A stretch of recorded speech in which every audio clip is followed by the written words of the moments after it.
You're listening to the Homeboys podcast, recorded in our Indiana office and with combined 40 years of experience. Here's your hosts, Clint and Scott.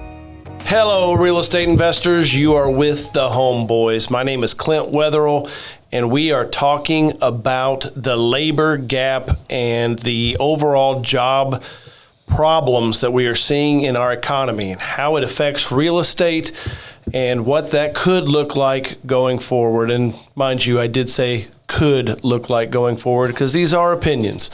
However, we're totally stoked to have you here today. Hit subscribe down there. You know you want to do it. We're two likable guys. We love providing this content. So be with us for future podcasts. But as always, I'm here with my much more charming co-host, Dr. Scott Adams. What's up? What's up, my friend? How are you? Couldn't be better. We just had your daughter in here, which is always both daughters, but more specifically, we had Fallon throwing around fake dollars in the office. Did some filming with my oldest, which is a lot of fun, trying to get her into, I like the fact that your daughters are involved in drama and some of those extracurriculars, and I'm hoping to push her that way. Yeah. I feel like that there's a future in that. I feel like she likes it. So yeah, it does a lot for the kids. I feel like my kids are able to be comfortable in a multitude of situations. I think one of the greatest things that I ever did in my career, and you did something similar, was I sold windows door to door, and you sold business, toilet paper door to door, basically. TP, man, right. Absolutely, right. Air fresheners, right. So there's something about getting piss out biscuits. there. Piss biscuits. Yeah. That's what I used to tell people. What do you do for? I'm a piss biscuit and air freshener salesman. Yeah. Yeah, but it does something with when you get out there a lot and you're used to hearing no, or you have a bad performance, or you bomb on stage. You learn more from it than you do when you succeed. And without a doubt. My kids are so great. They're obviously very stable kids, and when they have a bad showing, we're honest about it in our house.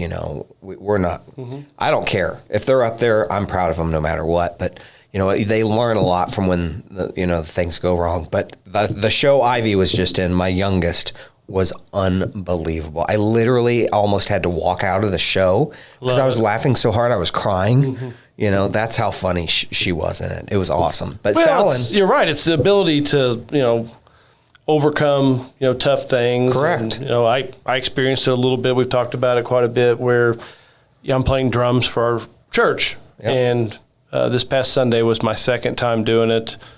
I had a blast doing it, but the first time did not go the way that I wanted to. So it stayed with you for months. Correct. You could hang it up and not do it, or you get better. Right. Real estate's a lot like that. Yeah, we both believe in doing difficult things. We believe that it's helpful. You set out to run a marathon. You had a injury that you were there. I was there. You were there.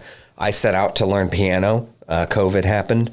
So I didn't get very far because the lesson stopped, but I'm going to get back into it. And there's something about doing difficult things that's really good. It A, keeps you humble, and B, it teaches you to survive and thrive through tough situations. But you have a hard time squeezing anything in with your busy modeling career anyway. I know. It takes up so much of your time. And when I'm not modeling, I have to be exercising to stay in this shape. Absolutely. It didn't come easy, does it? Yeah. As we just talked on our last podcast, how if you meet us at any given time, that is literally the worst shape that we've ever been in. And then if you meet us again a month later, we're in the worst shape. Yeah. We're on a steady path, and it's more of a decline. Some people would call it. I just say a path. Eventually, hopefully we'll hit around 4, maybe 4.25. I can't do that, man. My wife, she deserves better than that. I know. That's true. But speaking of our workout laziness, that kind of leads me into what we're talking about today. We're talking about the labor gap that we are seeing. This is an opinion from you and I. Right. We talk about it a lot.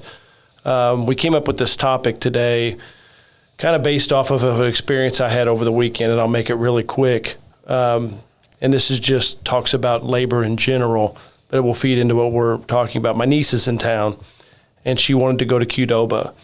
Great. I love Qdoba. So we went to Qdoba close to my house Saturday at noon. Sign on the door says closed due to staffing issues. So I knew there was another Qdoba about a mile away. Went to it. Sign up, closed due to staffing issues. Went to a third, and it was open, but there was a sign on the door that says we're closing at 6 p.m. due to lack of staffing. And it's something that we're seeing a lot of, that places, businesses are really struggling to find people to work. That spills over into real estate, and we'll get into more real estate specific, items, but, just talking about the job market in general, there's lots of holes out there. Right. Yeah, it's a very strange time in general, not just with labor, but with a lot of different weird sectors of employment where there's issues, but other sectors are strong, and then you can't even find employees. It's just an odd time. It's a very strange time, and I don't know that people are as aware of it as folks who own a small business like we do, who depend on a high volume of labor. We have, I would think we literally send over 1,000 1099s at the end of each year. I believe it's over 1,000, right? It is a lot. It is a lot. So we depend on a lot of, there's a lot of work in what we do. And we have obviously normal employees too, and W-2 employees, but the market right now is really strange, where you can't hire people, you can't find people to do certain work. I mean, you genuinely can't find them at any cost. And then there's some consumable gaps out there too that add to the mystery of it all. There's a lack of lumber, cars, or you drive by any car dealership in Indiana and there's not a single car in the We just lot. drove past a ghost one town this morning. I thought it was out of business. A massive Chevrolet dealership just outside of town. And you literally thought that it was a dealership that went out of business. Right. So what are all those jobs doing? All Correct. those sales Those jobs. salesmen. They're 30, 40, 50, 60 salesmen at a dealership. And yet the economy is booming. So it's a strange time, and I hate to be negative about it, but we see some bumps ahead. This turmoil in a market or uncertainty in a market is generally not a good thing. It usually precedes, a pullback, and there's a lot of uncertainty right now. So for real estate folks who want to invest in real estate, we really suggest getting in now and focusing on residential. And there's some very specific things that we think that you should avoid. In fact, what are the main ones we think you should just kind of cross off your list for now and not come back to until things settle down and change a bit? Well, building. I mean, we're literally not moving any dirt. Yeah. Right now, lumber costs are just bananas. Yeah. Really. So, new construction is, extremely difficult area to get into. I know that that's always the, sexy thing. People, really like to look at development, and, even, you see a lot of new housing, even for build to rent situations. Right. But I don't really see where that's a wise, move, at this time. Another, sector that it's hard to ignore whenever we talk about, like, Qdoba and some of these businesses that are they're in multiplex environments, whether it be a strip mall or anything like that. But let's just say commercial real estate in general. I just don't see the upside in commercial real estate for the foreseeable future. Yeah. I think that it will create buying opportunities. So I'm saying that it's not an opportunity, but I'm also saying it is an opportunity. I think there'll be some Eventually buying it will be an opportunities. But even once they are buying opportunities, from a liquidity standpoint, you're going to have to set on it. Right. I think it'd be a smart buy, whenever prices in commercial go back a little bit. But I mean, I think that it's going to be hard to ever quantify that investment in, who knows, it'll be some time. Right. But, so let's go back to the Qdoba example. The one that was open that we went to, I mean, it's at one of the busiest intersections in Indianapolis. And, busiest intersections in Indianapolis also means higher rent.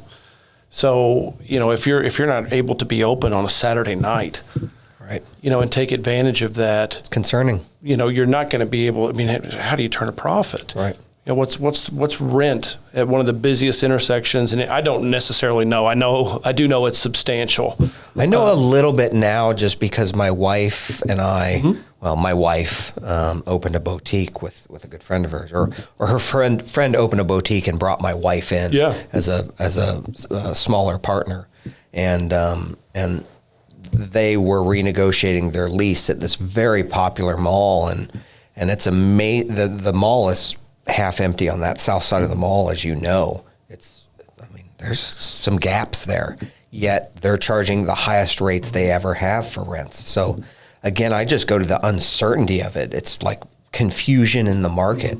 You rents are the highest they've ever been, yet vacancies are also the highest they've ever been. How do those line up? It doesn't make sense. One of the largest mall operators in the country filed for bankruptcy yesterday. Who? No. It's not. Okay. You're thinking of one that's here locally. It is not. It is not the one locally who's the largest. Yeah. Not them.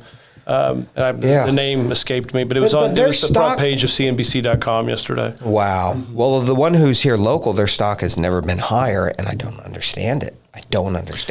That particular mall operator is in a few environments that will continue to thrive because they're around vacation destinations. Also, True.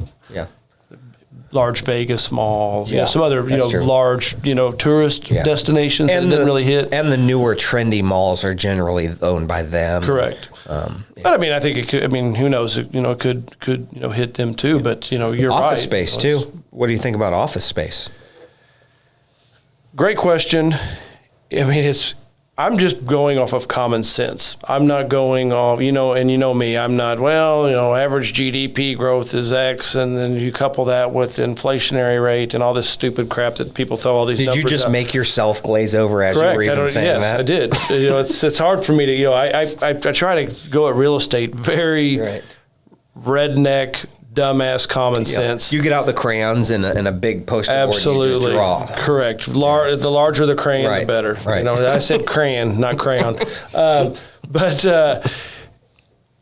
I got to give you a great, for example. A guy that I go to church with, he's way up in a major company here in town. That's right. And he's not been to work to the office. It's just beautiful office complex that they have here. They just put millions and millions and millions tens of into millions. It. Yeah. And he's not been to work.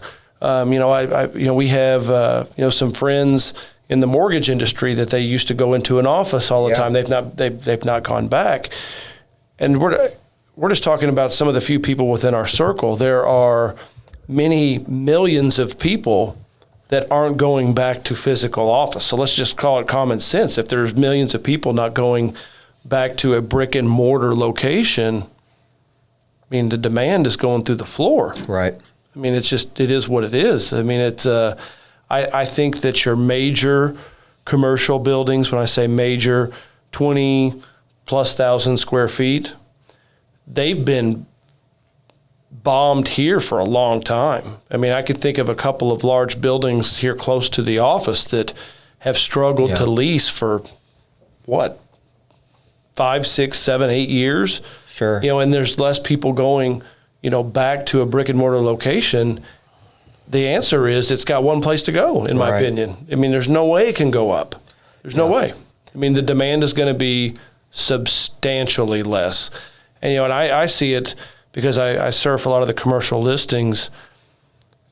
They're not selling. So what are they going to have to do to be able to sell them? Right. You dump your price. Yeah, if you looked at the batch of properties that have sold over the last 10 years in the office complex world, for that A and even up down to the even B+ level, they were selling at 5 caps. So what happens if you lose even one tenant in there? We only bankrupt a lot of people. Yeah. So it's a never bought anything at a 5 cap in my life. Well, no. Nor would I ever. But No. people are buying it. Of course. And so we see some interesting times ahead. you know. And then, you know, another way that this applies to, you know, a lot of our listeners is the cost to do maintenance on homes. A lot of our listeners are single-family residential investors who own rental properties that are single-family homes or smaller commercial properties, duplexes, triplexes, things like that. And, you know, we're hearing stories from people paying outrageous prices now when an HVAC goes out across the country. You know, I've heard all kinds of different stories about, you know, it taking 2 days and they've had to, you know, go carry over window ACs and all kinds of crazy stories. And people can't find contractors to do things at their personal home. They just can't. I was at an HOA board meeting yesterday, and literally we're having some stuff done to the clubhouse, and literally every single board member said, well, can I borrow them when they're done for something on their house? It's like the hottest commodity around is labor, is in our world, specifically in skilled labor, I guess you would call it. So let's talking about skilled labor. You know, I've been huge on youngsters going into the trades for a very long time. As have I. You know, you have too. You know, and you just don't see it. But so let's talk about how does that demand get met when it seems to me the youngsters could care less about going into the trade work. Yeah, and you know, there's some interesting communities, community buy-ins to what you and I believe, and you and I have met with some community leaders on this very topic. I just saw that Ivy Tech is opening a tech school branch in Carmel. So I think that the world is reacting to it.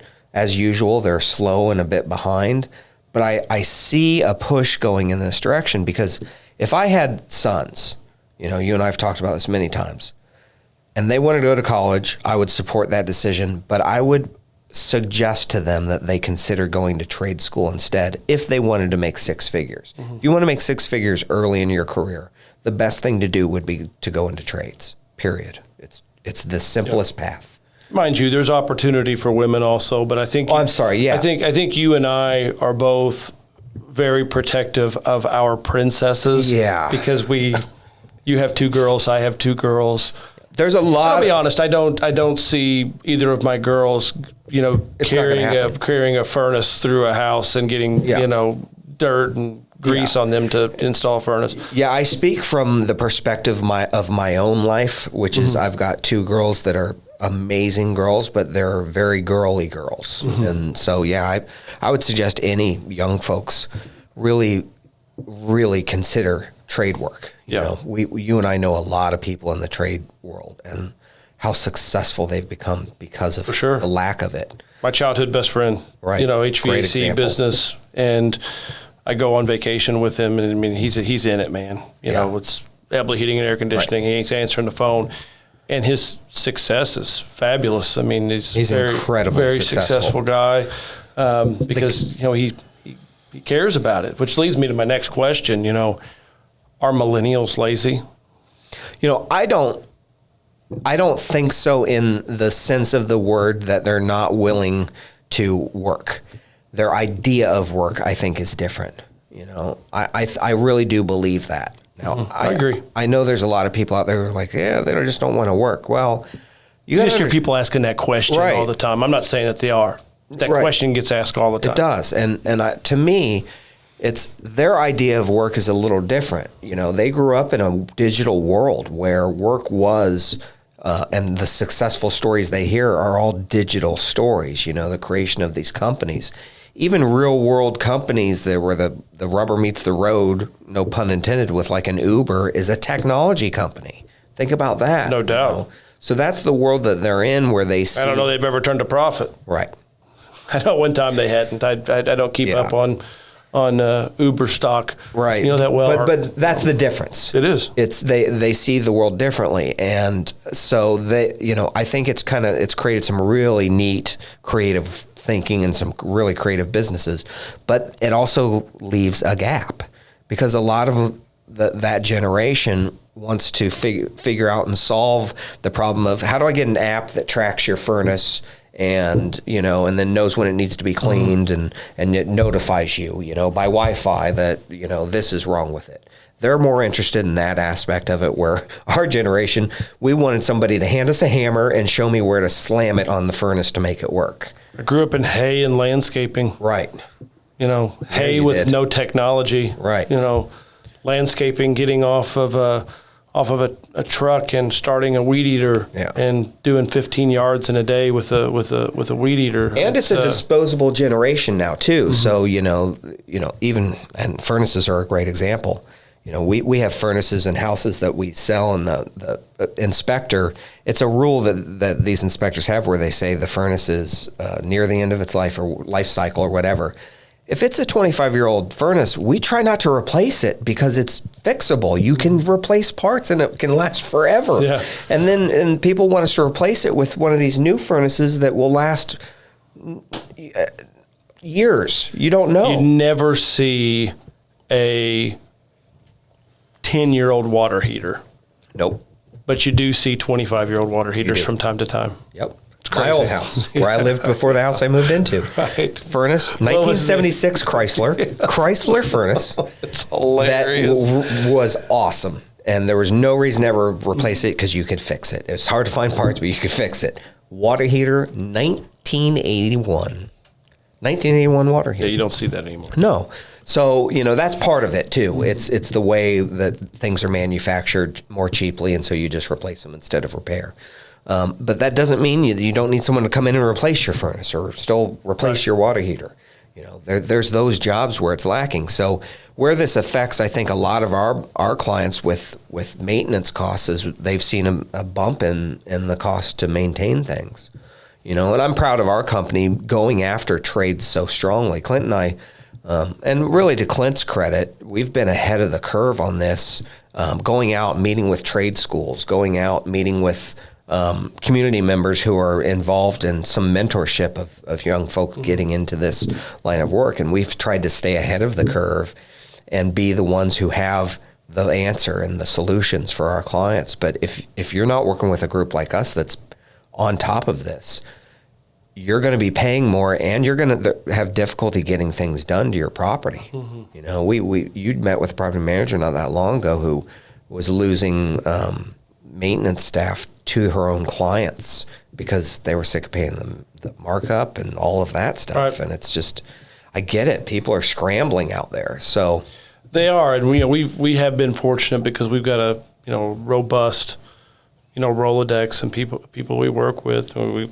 been rocked this week actually because really one of our main people has a health scare. Right. So anyone listening, if you'd send some extra prayers up for her, yep, we'd greatly appreciate it. I won't say her name. Let's just say her name is Mrs. R. Yeah. We're really concerned about her. But, when you have a key person like that, it's something our business will feel, which obviously we could care less about the work. We care about her health more than anything. But people don't – you don't find people like her. They have her and her husband run a company, right, together. Well, she runs a company and he does all the work. Yeah, but you just don't. It's hard to find people like that. She's about our age. Right. You really don't find 25-year-olds like that. No, it's difficult. You just don't. Yeah, these folks answer their phone literally. If it was 3 a.m. and their phone rings, they pick it up and they say, our construction. Oh, we had them out to. Me and my wife went out to dinner with them. They were taking maintenance calls while we were at the table. It's just, you really, really hold on to people like that. So, is anything of what you're saying with trying to get into real estate now is part of that being led by your fears of what the labor market looks like in the future? A little bit. It's one of the reasons that I think we're not digging in deep on large projects and building anything now.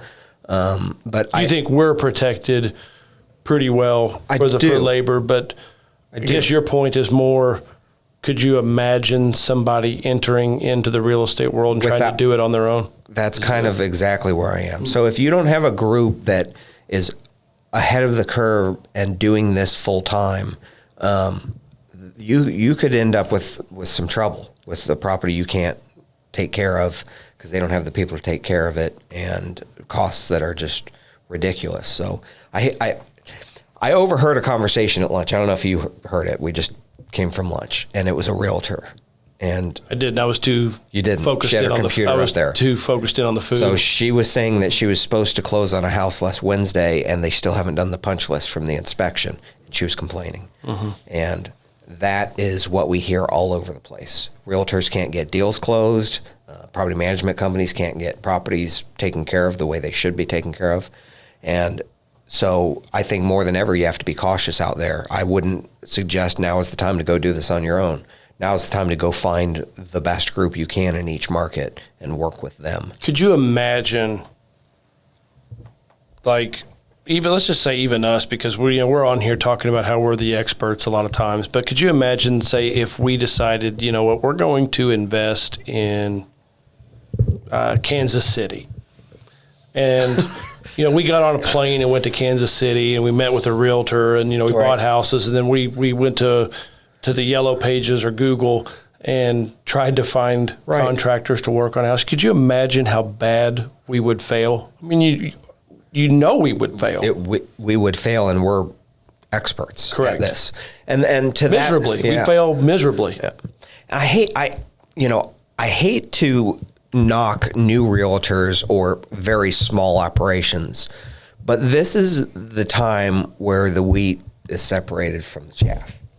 Times like these, and you see the true groups shine, the true experts in the industry shine, and all these fakers fall away at times like this, and so I think we're about to see a big shakeup in our industry of the pretenders, really falling hard, and we're already hearing stories of it starting. We are. So if you're starting to notice issues with property management you have in other markets, now is the time to pay very close attention to that and be ready to maybe react and move some things around.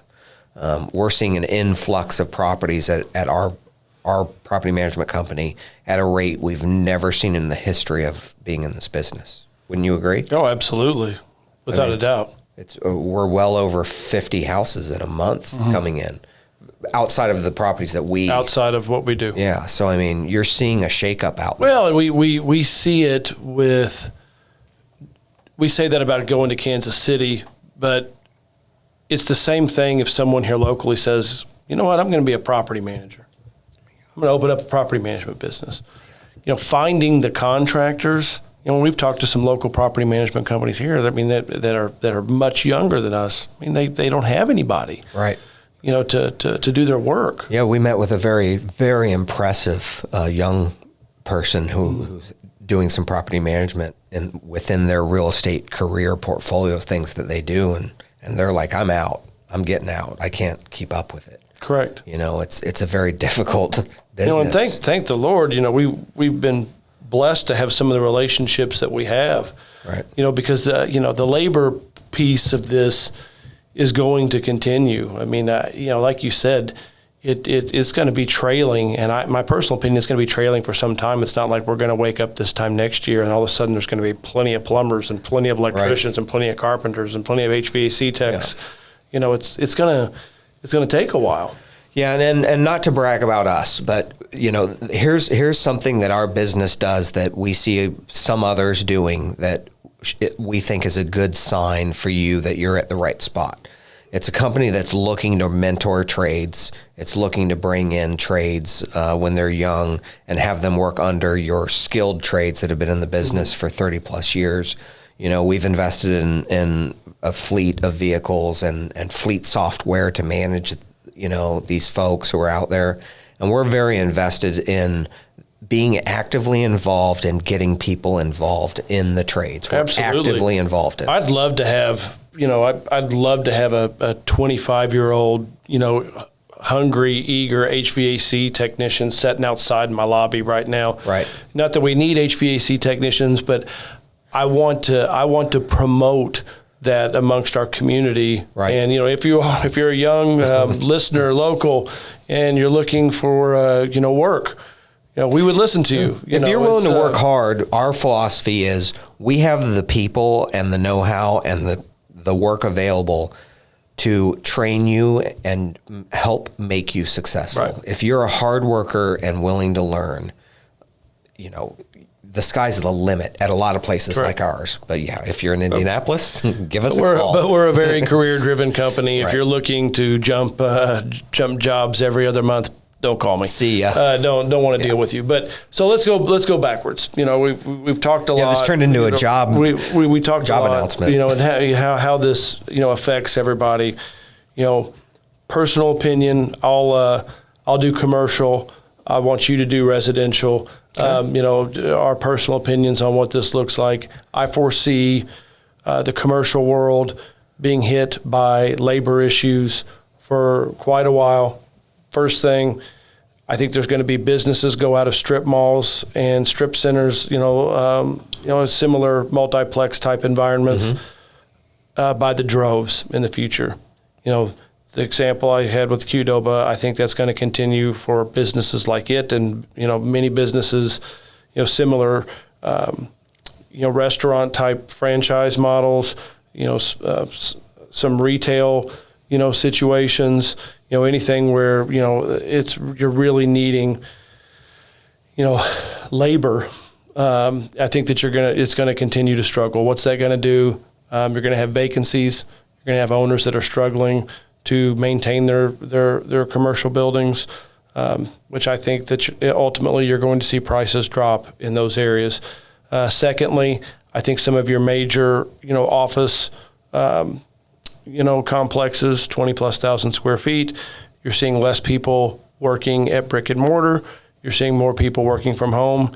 I think that that's only going to hurt those types of buildings in the future also. Keep in mind, that is my opinion. You're a residential. Sure. So again, I don't have a crystal ball either, but I think that we're already seeing the signs of what is to come, which is you're seeing a lot of labor shortages, which are affecting the quality of rehabs from smaller operations and from one-off investors who are trying to do this on their own. We're seeing a lot of quality issues in the work that they do, and getting people out there to finish their project, we're seeing is the biggest issue right now. So you get a lot of houses that are 95% of the way. They want to get it tenanted, but then they can't get anyone to finish the punch work of, putting doorknobs on and all the little stuff. And that's going to begin to affect a lot of investors out there, because a lot of investors have relationships built with some of these small providers who are going to start providing them with subpar product, and it scares me a little with what we're seeing with that. I obviously, anytime there is the market is uncertain, I get kind of nervous on values. Right now, I'm not too worried about values just because demand is so much higher than the available properties, and then I look at those Fannie Mae stats, and I know you hate stats, but this one it's hard to deny that we're growing at a population rate where we need over 1 million houses a year, and we're 1 million houses a year short of providing houses. Right, deficit. A deficit. We've been in a deficit since 2007, I believe, was what Fannie Mae said. So there's a deficit of homes. So I'm not too concerned with values. There may be a pullback of the market wherever to pop, but if you're in a stable market like a Kansas City and Indianapolis, so these boring stable markets, the pop it doesn't do much, and as long as you don't sell it, in a way, who cares? You're still making the same rents you were before. It's just a number on a piece of paper in that time. But during a correction, we don't see much room for it to drop. We were talking about the prices of things being anchored once they go up. When prices go up, it's hard to get them to go back, other than things like gas and some other commodities. But the bigger things like lumber, sometimes when it goes up, it never comes back down. That becomes equilibrium again, and then it stays flat for 20 years. So I think some of that is true, especially with the real estate market. We feel like it's still under cost to build, the stuff we focus on. So there's some fundamental core goodness within that, and that people should focus on those things, because now is a great opportunity to still buy those. We're buying as many as we can, You know, Right. so I think the shining light in the market that we see right now is these suburban, you know, cookie cutter homes that we can still get for less than the cost to build. You know, and then we see other markets similar to ours where folks are focusing on those. You know, that seems to be where all the experts are focusing now. So, yeah. I could talk about it for a long time because, you know, and you have to bring me back down to earth every now and then because, you know, I'm a redneck from a small farm town, and, you know, all the boys grew up, you know, working very hard labor jobs. And you know how my dad was to me. He rode me pretty hard, you know, in a good way. He taught me work ethic, and work ethic is so big to me. But I know necessarily my upbringing is not the norm. What do I do in my free time? I love to be working at home, Right. you know, out in my yard, and you're Yeah. kind of growing to that too. But I could talk about it for a long time, and I'm kind of turned into that angry old man. But These kids don't want to work anymore. back when I was young, we didn't have garage door openers. We had to crank it up, and that's the way it was, and we liked it. You know, it's one of those, you know, God. where I'd never thought that I was going to be an angry old man, but here I sat, an angry old man, an angry, overweight, you know, old man. It's hard to stomach, but you know, I think that you're right. I think there's going to be a trailing gap. I mean, we obviously have a big labor gap. Again, these are opinions. Right. You know, we're not soothsayers or have a crystal ball or psychics, but we do try to take the data that's out there and analyze it properly. There is, if you are at home or in your parents' basement without a job, get off your butt. There are plenty of jobs out there that pay very well and do. We this. need you. Yeah, let's get to work. But anyhow, that is those are our opinions for the labor gap. It's going to be interesting to see how this plays out. We're the Homeboys. Again, hit subscribe and be there for our next podcast and other content that we provide. But until next time, happy investing.